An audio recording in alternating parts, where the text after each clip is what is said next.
Welcome in. I'm Juliette Goodrich. Welcome to the debut of a brand new hour of CBS News 24/7. We're tracking stories from across the country and around the world. We're keeping an eye on your money. The Dow starting off the week in green as a new report shows Americans are stepping up their spending. Plus, the White House faces a legal battle over deportations. The major court hearing happening moments from now. Also, a new discovery in the investigation into the death of actor Gene Hackman and his wife. You are watching CBS News 24/7.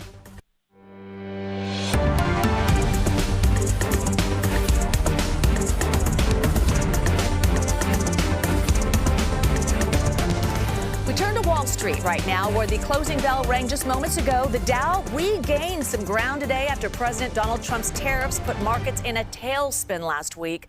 On Friday, the Dow posted its biggest one-week loss since 2023. Helping today's boost, the new data. It's showing retail sales inched a little higher. So let's take a look at our interactive stocks heat map. This is brought to you by FinViz.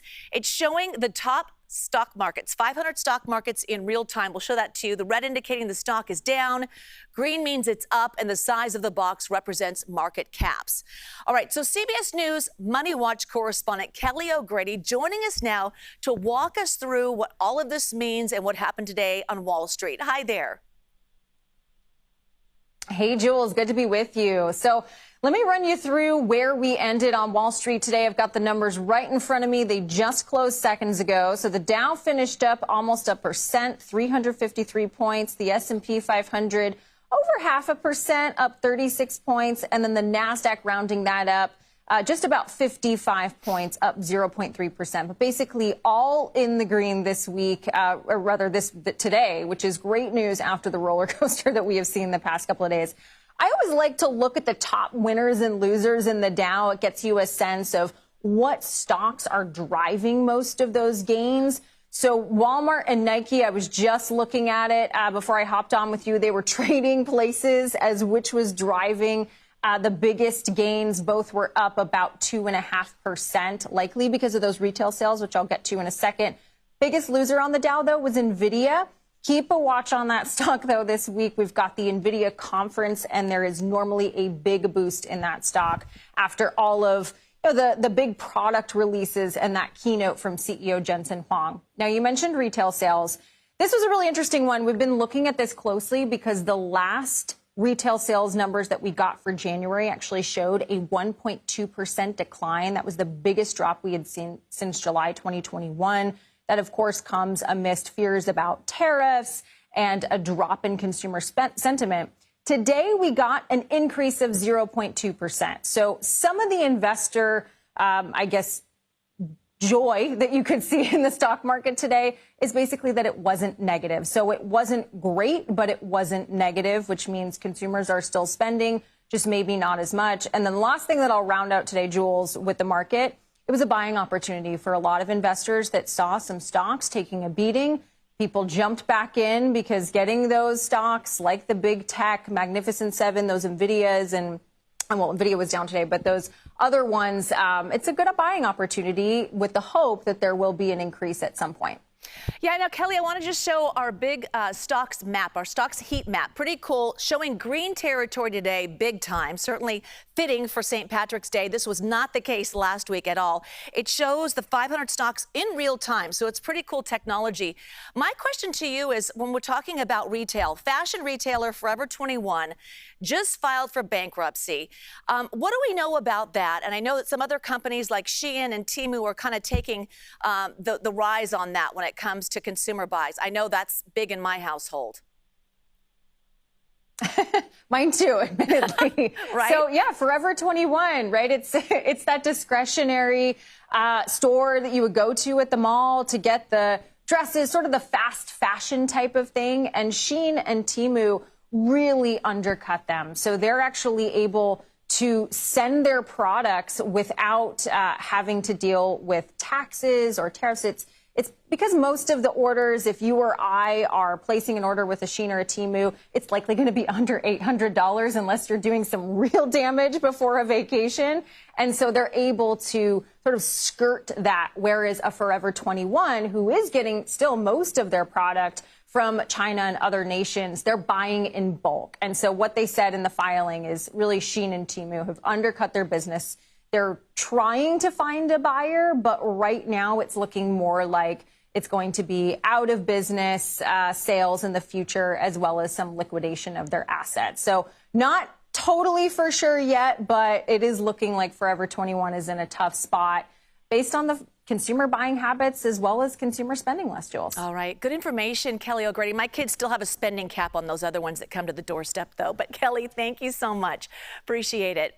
All right. Let's go on to President Trump at the Kennedy Center for a board meeting today after he dissolved the center's board of directors and named himself chairman in February. So Trump said he would overhaul the center's programming. The Kennedy Center says Trump is the first president in its 54-year history to do so. This comes as the Trump administration is facing some criticism for its deportation policies, including invoking the Alien Enemies Act to speed up the deportation of some migrants. CBS News political reporter Zach Hudak is live with us on the deportation plan. Zach, thanks so much for joining us. Let's talk about what is behind the Trump administration and this move. Julia, the law that they are using is an 18th century wartime law, really, which is aimed at getting enemies out of the country. In President Trump's executive order about this, he said that it is an invading force that he is removing from this country. What it does, in essence, is allows you to deport people without due process. They don't need to go in front of an immigration judge or a federal judge. They can just be deported based on their status as an enemy of the country. That order was blocked by a judge on Saturday evening. And despite that happening, we heard Sunday morning that over 200 Venezuelan migrants had landed in El Salvador, sent there from the United States. Now, earlier in the press conference, White House Press Secretary Caroline Leavitt pushed back on the idea that they defied that order, saying that by the time the order was actually physically filed and in a docket, the flight was already headed there.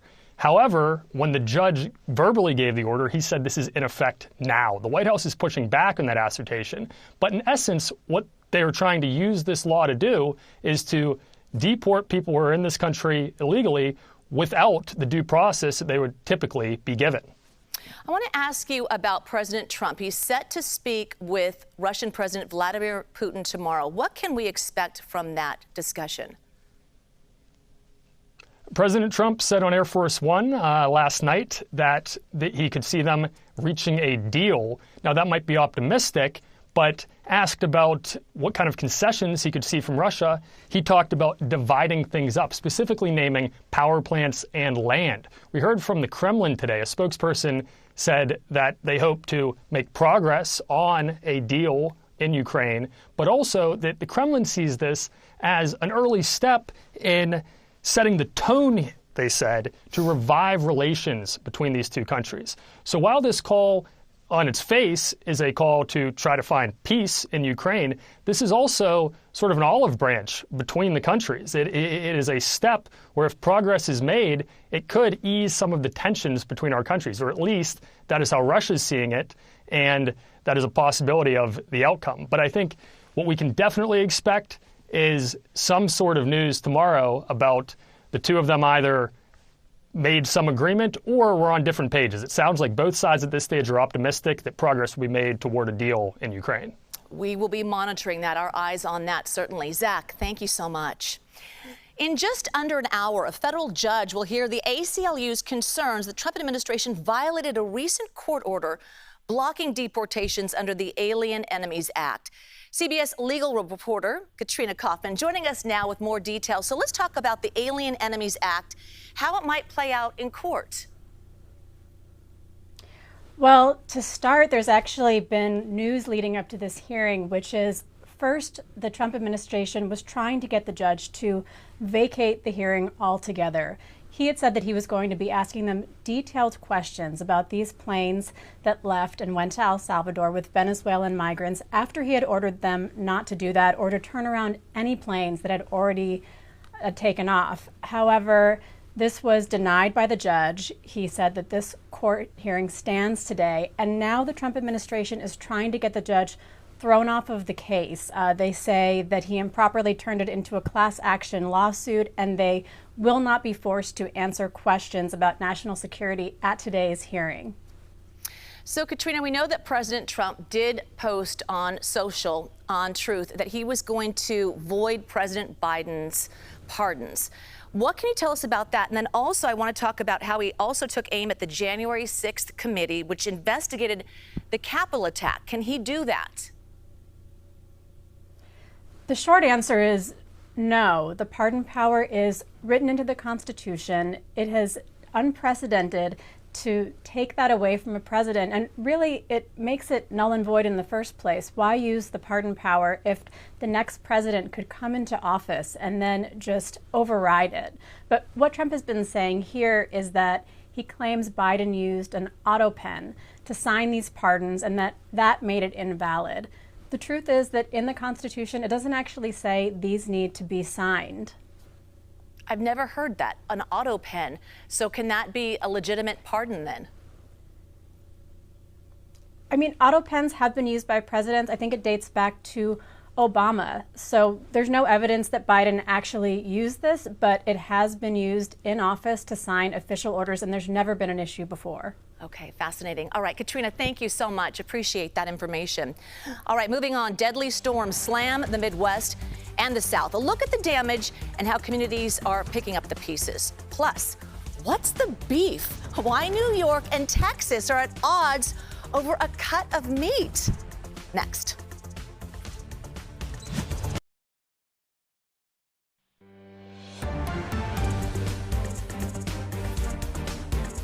There we go. Woo! Wow, you are watching a Mississippi twister tear through Taylorsville, about an hour's drive just outside of Jackson. 8 tornadoes ripped through that area over the weekend. The impact was deadly, with at least 6 people killed across 3 Mississippi counties. It is one of multiple states in the South and Midwest devastated by deadly storms and twisters over there. In total, at least 42 people across the U.S. died from the storms. In Alabama, severe weather tossed a school bus onto the roof of this high school. And just outside Pittsburgh, Pennsylvania, high winds blew the roof right off of a market. So we go live now to CBS News national correspondent Dave Malkoff. He is in Tylertown, Mississippi. I understand, wow, looking at the images behind you, the tornado went right through that area. How are people doing? Give us a lay of the land there. Hi there, Jules. This town only has about 1,500 people, and 2 tornadoes came just down on the ground right around this area within an hour of each other on Saturday afternoon, wrapping all this stuff around the trees, all the debris you can see behind me. There's a man who lives right here on this property, and he barely survived this. He is very close to where the tornado touched down. This is DJ Lane. Listen to him. Got a lot of cleaning up to do. A lot of places around Tylertown a little bit worse than this, so we're fortunate that we just didn't lose anybody or nobody got hurt. What is this stuff here? Them inflatable houses, bounce house, space walks. How much do these weigh? Between 1,000 to 1,500 pounds a piece. Each one? Correct. And somehow the tornado lifted all of this? Picked it up.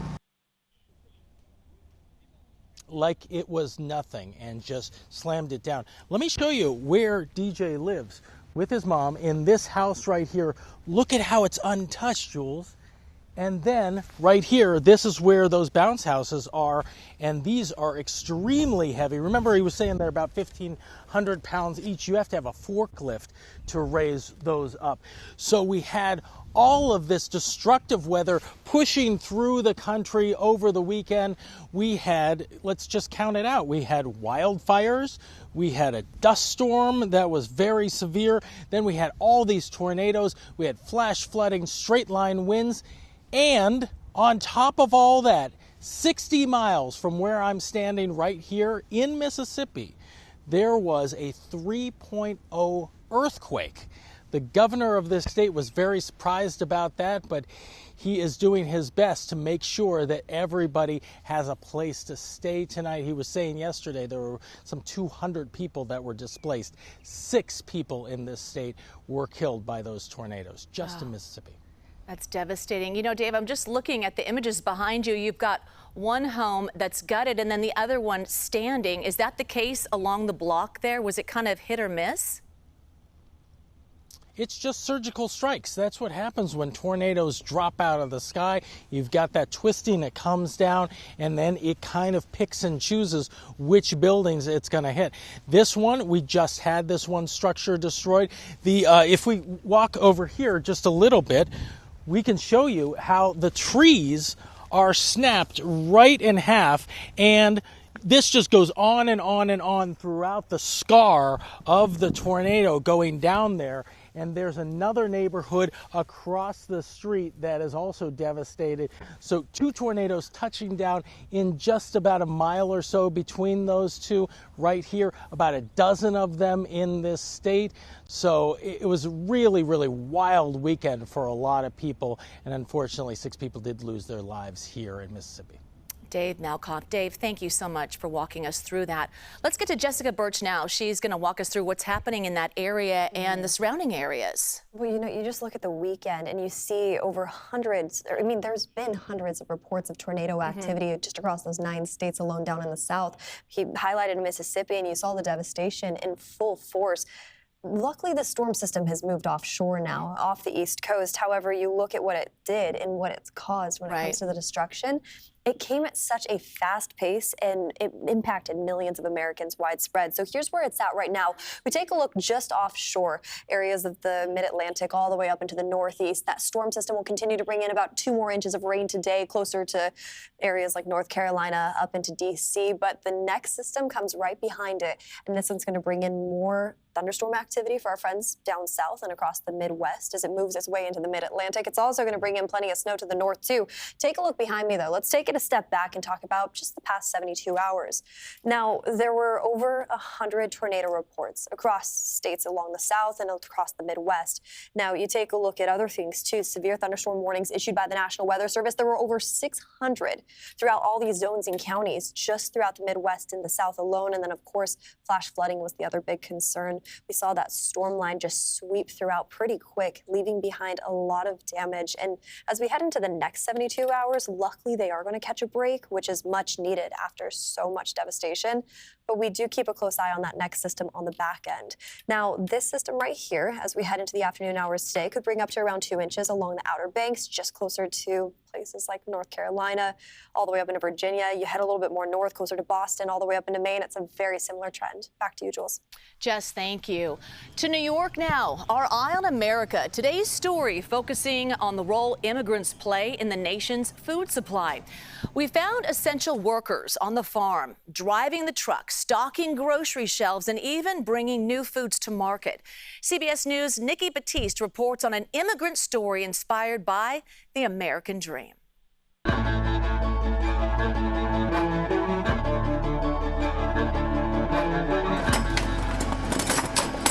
Saffron Road Foods makes sauces, snacks, and frozen entrees sold at grocery stores from Walmart to Whole Foods. Adnan Durrani is Saffron Road's CEO. He started the company in 2010. What inspired Saffron Road specifically? So I thought, wouldn't it be neat if we created a food brand that took really the different cultures and ethnicities and diversity of that Silk Road and brought it into really the mainstream America. Durrani legally immigrated from Pakistan with his diplomat parents when he was a child. After years working on Wall Street, he became more interested in social entrepreneurship and switched to the food industry. How much of your own journey as an immigrant played into how you're here today? We wouldn't be here today at Saffron Road if it wasn't for my immigrant journey. A lot of our employees here are from different immigrant communities, and they bring that authenticity and that diversity of culture and that really celebration of the different types of cuisines that they've experienced in their family home and their family meals to come in and help devise those meals. One of those immigrants is Director of Commercialization for Saffron Road, Lulu Gardner. Gardner immigrated to the U.S. from China, receiving her master's degree in food science from Cornell University in 2014. She was hired on an H-1B visa and has worked for Saffron Road for 10 years. She's now a U.S. citizen. It's a little bit hard for food science background graduate to find a job in the United States. And for me, I'm very lucky to find a company that was willing to take on, even though they don't understand what is the E-verification, H-1B at the time. We're such a small team, and they were willing to give me a shot. When people say immigrants are taking jobs from Americans, what's your response? I don't see how that's factually true at all. It just doesn't make any sense. It's, I think, if you look through history even, and what's happened in this country, and there's been studies done going back over 100 years, how immigration has consistently fueled the industry. If the number of immigrants goes down, how does that impact the price of your product? It impacts it dramatically. You're going to see trucking go up, and as a result, it will result in a lot more inflation of simple, staple products like milk and eggs and bread and so on. Nikki Batiste, CBS News, Port Washington, New York. Harvard is expanding its financial aid to ensure more undergraduate students will get support. University President Alan Garber announced Harvard would be free for students from families making less than $100,000 a year. That covers tuition and things like housing, food, and health insurance. Students from families making less than $200,000 a year would get free tuition. The expansion will enable about 86% of American families to qualify for Harvard's financial aid. In Los Angeles County, a jury awarded a man $50 million from Starbucks after he was severely burned by hot drinks at a drive-thru. His attorney says the barista failed to fully close a lid, causing the spill. The man suffered third-degree burns and severe nerve damage to his pelvic region. The jury sided with the man after just 40 minutes of deliberation. Starbucks says it upholds the highest safety standards. Now let's take you on to a meaty lawsuit out of New York after the Texas State Senate filed a resolution to rename the New York Strip the Texas Strip. Yes, the suit, brought by a restaurant owner in Albany, New York, alleges the name change would hurt New York's culinary heritage. CBS News Texas Eye on Politics reporter Jack Fink, he joins us live with the latest on all of this. How did this beef come about? Well, Jules, nice to be with you. And, this is really a fun story, maybe not so much for the restaurant owner in Albany, New York, but certainly here in Texas. And the Lieutenant Governor, Dan Patrick, said he was meeting with cattle raisers and cattle feeders recently. And he asked them what is their favorite cut of meat. And some of them said New York Strip. And the Lieutenant Governor says he was thinking, well, why don't we call it the Texas Strip? So the next thing you know he has a state senator file this resolution in the Senate calling the Texas Strip the official steak of Texas. And the Lieutenant Governor says he was really hoping to promote the beef industry here, and he hopes that grocery stores and restaurants in Texas will adopt the name change. And one steakhouse in Austin is already playing ball with this. On their menu at the Bob's Steak and Chop House in Austin, you'll find Texas Strip with shrimp from the Gulf of America. So they're having fun with this. It kind of makes sense. We took it for granted. I mean, it's coming from Texas. I get it. But then that means you have to change all of the lingo on restaurant menus. And how do people feel about this, even in Texas? What's been the reaction? Well done? Well, yeah, exactly. The Texas House is getting in on the action right now. And so what's happening is they have a competing resolution. Instead of the Texas Strip, the Texas House resolution says, let's call the tomahawk ribeye the official state steak of Texas. They've already got a hearing set for this on Wednesday, and they're not messing around. Even the state Senate doesn't have a hearing for this just yet. So a photojournalist and I were wondering aloud, why not call it the T-bone as the official state the state for Texas? So, we'll see what happens. Oh, that's kind of a good compromise. Do you have any particular opinion on it? Just call it the T-bone and everyone be happy? And maybe lower the price? Well, I love every cut of steak. So, we'll let them sort it out. Yeah, and all the vegans are like, all right, let's just end this story now. All right, thank you so much, Jack. I appreciate it. And we'll talk to you soon, I'm sure. All right, thanks. All right, a plan in the works to sell TikTok, the potential buyers, and how the White House is playing a role. Next. And it's St. Patrick's Day. Here's a live look from Earth Cam at the celebrations happening right now in Dublin at the world-renowned pub, the Temple Bar. Look at this, more than 100,000 people visiting Ireland over St. Patrick's Day weekend. You are watching CBS News 24/7.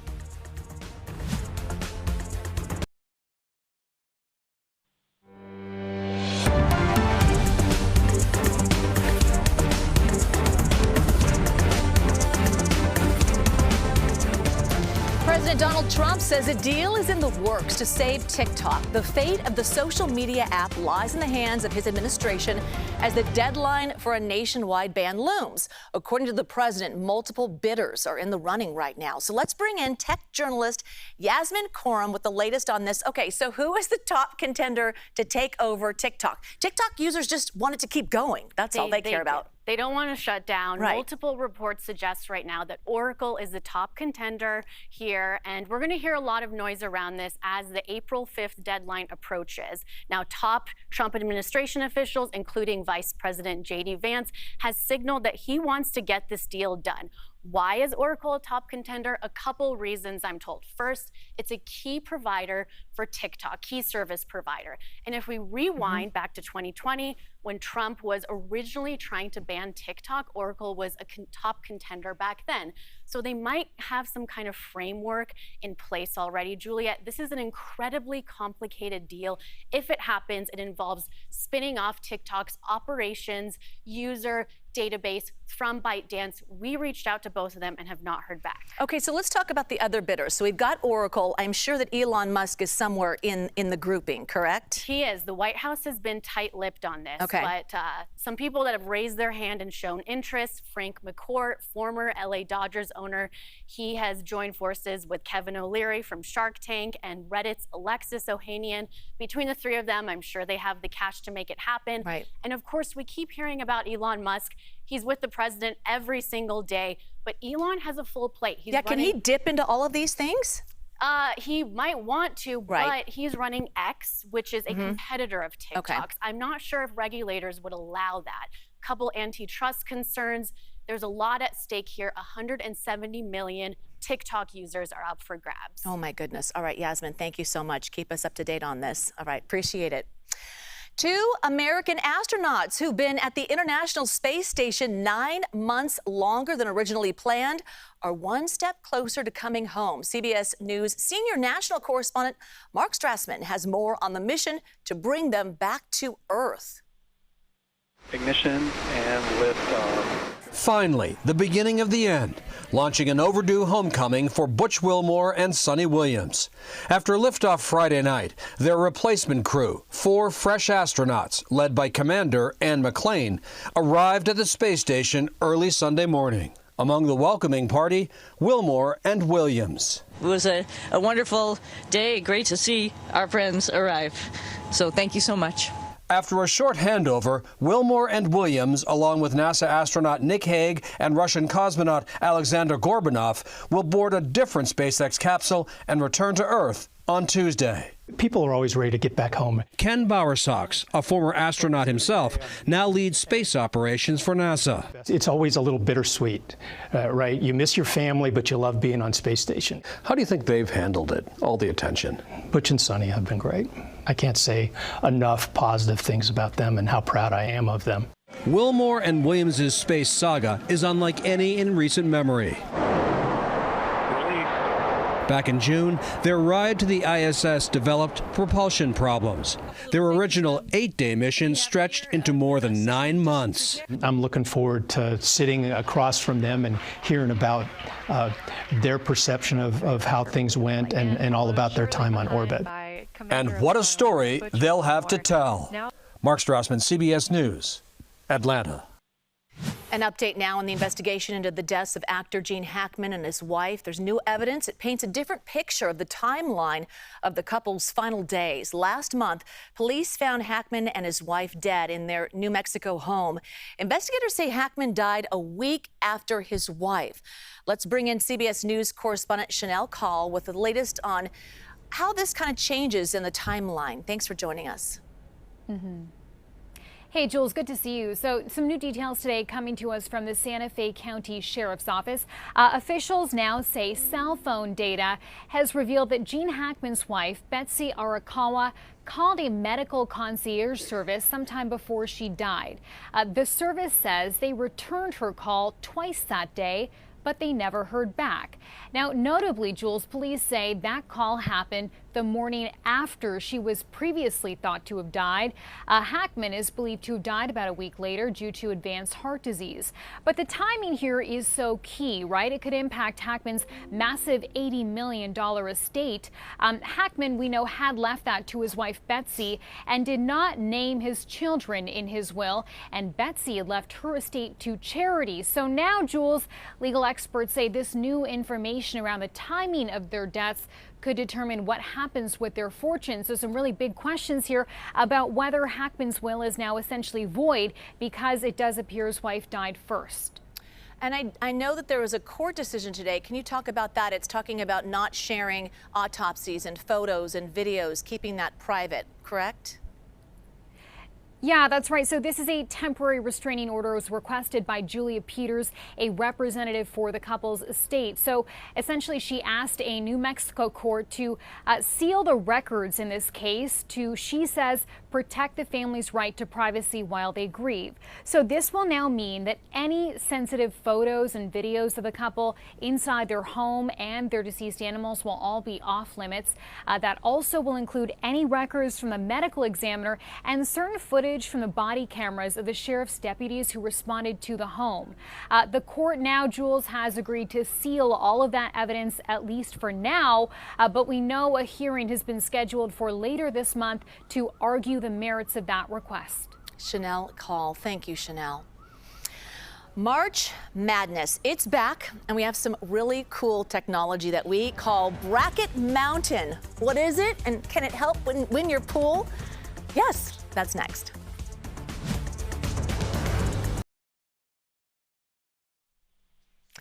All right, hello. Let the madness begin. The brackets were finally released for the men's and women's NCAA basketball tournament. To break it all down, let's bring in CBS News Bay Area's Matt Lively. Matt, you have some really cool brand new technology. Tell us about it. What's this, a bracket mountain, huh? Yeah, you nailed it. Let's get the grappling hooks out. Here it is, Bracket Mountain. We'll bring it up right now from the floor. It's a whole new way to imagine March Madness. This is our chalk bracket right here. So you can see Auburn at the top. That's because they're the #1 overall seed. But for hypothetical reasons, I'm going to bring them down and just show you what the Final Four would look like. You've got Auburn, Florida, Duke, and Houston, all 1 seeds.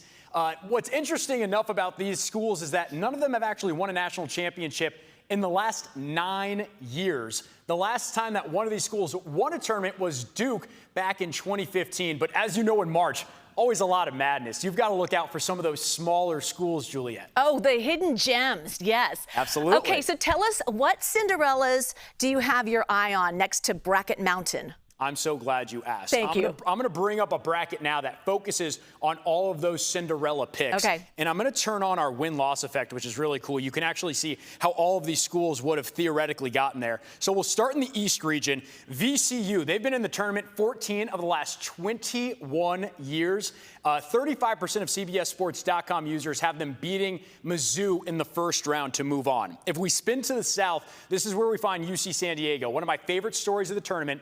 It's the first time that this school was actually eligible to make the tournament. They go out there, they win 30 games, and they've got a 15-game winning streak as they enter March Madness. Let's spin to the west. That's where we find Colorado State. The Rams have been in it 3 of the last 4 years, and they've got a player named Neek Clifford. He's a potential first-round pick going into the NBA draft. And then finally, a spin to the Midwest. It's where we find McNeese. Their head coach, Will Wade, likely to take a Power 5 job at the end of this season. He's got just 10 losses in his last 2 years. This explains it so well. Okay, Matt, as a journalist, I keep things, impartial, correct? That's right. But I got a lot invested in one college. My daughter goes there. My son's going to be going there. We're talking about the Ducks, University of Oregon.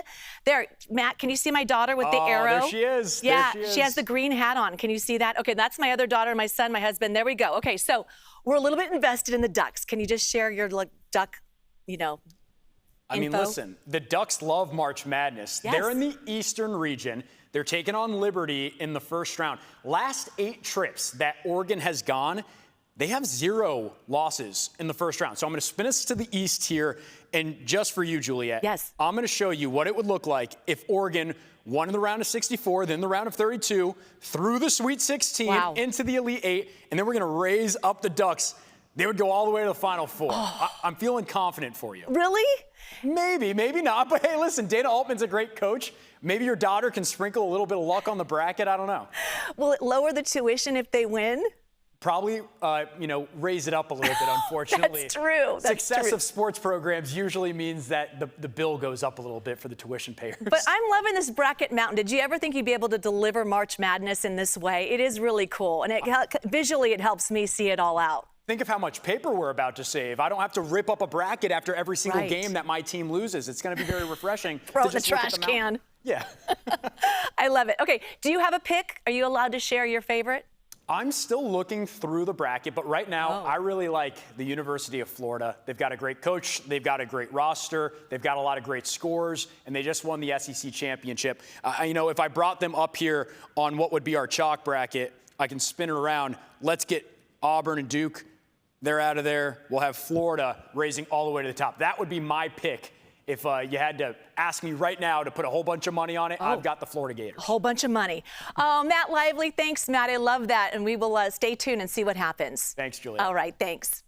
As the popular Irish saying goes, may the road rise to meet you. It's St. Patrick's Day. In New York City, the oldest and largest St. Patrick's Day parade in the world takes over city streets. Our colleagues over at CBS News New York are covering the festivities. Let's take a look at some highlights. There's set to be 150,000 people taking part in the parade route. Set to be here, we saw Governor Kathy Hochul, Mayor Eric Adams, NYPD's marching band, the Emerald Society. Now, the celebration brings out nearly 2 million spectators every single year. We spoke to a few families that got here early, some coming in from as close as Jersey, others as far as Scotland. Everything, the excitement, the people, the happiness. We've been here snowing, raining, all kinds of stuff. Doesn't stop us. We'll come every year. Yeah, we love it. Always fun, no matter.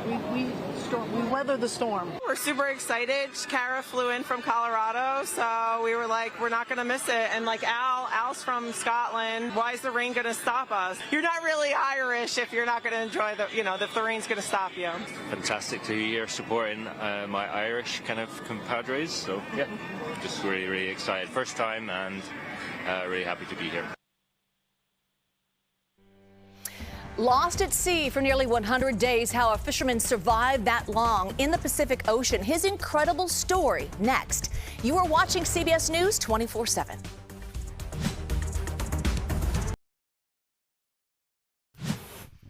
President Trump will speak to Russian President Vladimir Putin tomorrow about a possible ceasefire with Ukraine. This comes after Ukraine said it would support a 30-day ceasefire. And Trump's special envoy, Steve Witkoff, visited Russia last week. Now, Putin and Trump are expected to discuss land and power plants.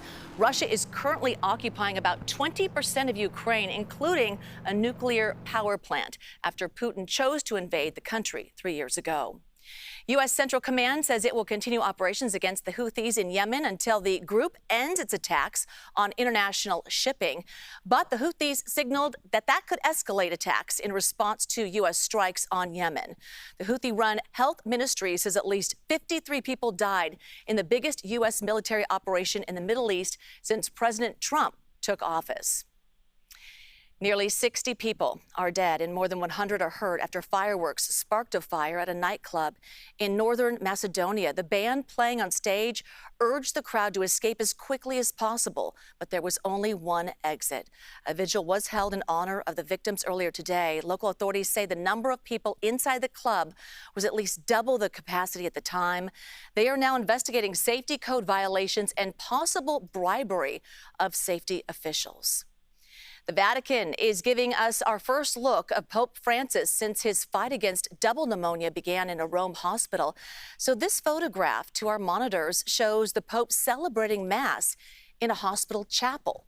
The Pope was hospitalized February 14th. Doctors this week said the pontiff is no longer in critical condition, but his condition remains complex.